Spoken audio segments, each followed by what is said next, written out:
We're back at it again with another Battlefront update. Another week and another weekly news update covering all of the latest news surrounding EA Battlefront. This week we've got the news you've all been waiting for, and yes, it's even come in the form of a community transmission like I speculated in the last video too. So the full details for the upcoming long-awaited patch for Battlefront 2 is finally here. Did DICE take care of what we wanted them to? And were they able to fix enough problems in this patch? Well, let's find out. And before we get into any of that, but a quick reminder, as if you do like these type of videos, then do remember to give it a like to show your support for not only this update series, but also the content within it. With that out of the way, let's get into it.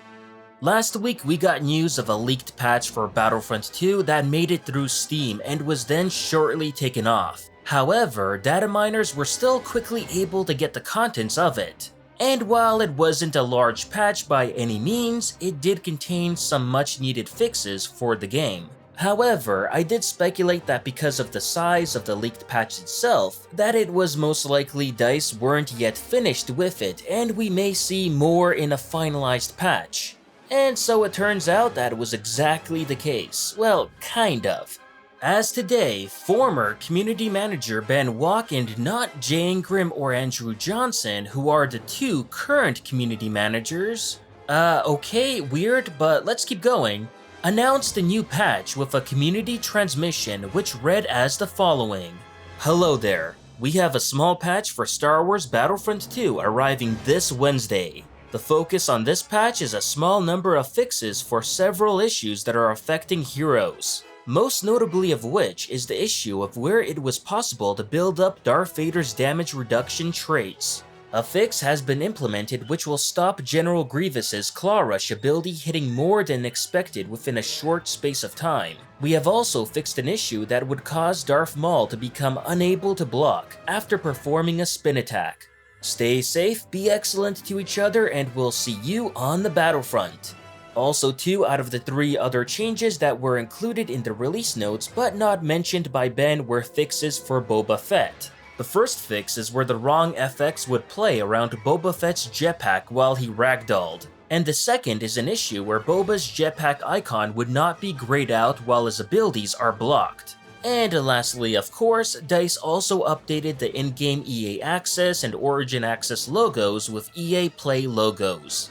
Patch deployment times are August 26, 7 AM UTC for Xbox, 8 AM for PS4, and then PC at 9 AM, while the download size is 500 to 750 megabytes for PC, 500 for PS4, and 900 for Xbox. And that's the full patch details.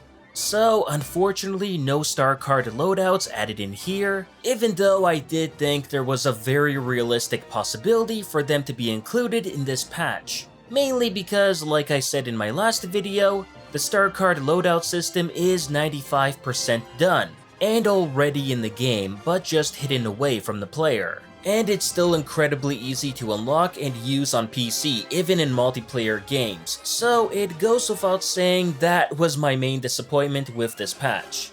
As for what we did get in the patch, 90% of the contents we already pretty much knew thanks to the leaked patch file, with the exception of the Immortal Darth Vader fix, which is an incredibly welcomed addition to the release notes, that's for sure.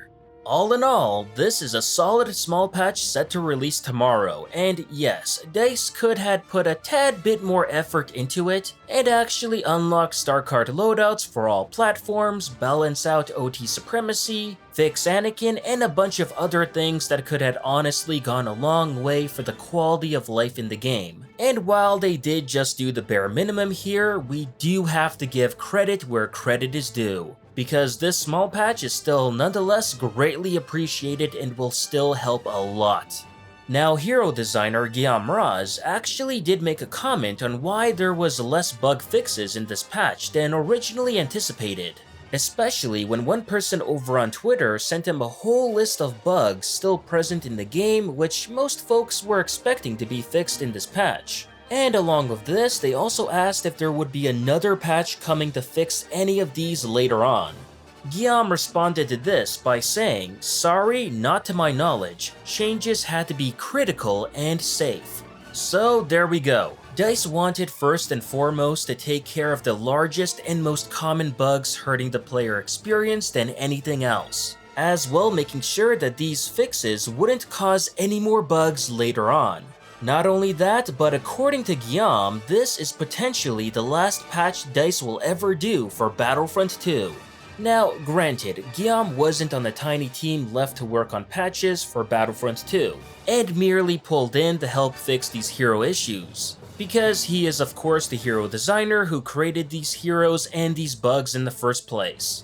So it's possible he may not even be in the know regarding future plans based on how he worded his response, nor would he even be needed. Especially those that don't need him, like for example enabling the star card loadout system. You don't exactly need the hero designer to do that. But even then, at this point I do think it's safe to say that if we do get any more small patches in the future, they should be more so a surprise than an expectation. That way no one is left disappointed anymore. Yeah, the game still has its issues, but thanks to this August patch, it's definitely gonna help with the longevity of the game for many of us. Especially with the removal of the Immortal Vader, that's for sure. Until the next time, that will do it for your Battlefront update. As always, if you enjoyed the video, please like, share, and subscribe to the channel to not only support it, but also keep up with Star Wars news, gaming, and canon lore released every week. And consider following me on Twitter and Facebook to never miss out on the latest Star Wars content. Thanks for watching, and may the Force be with you.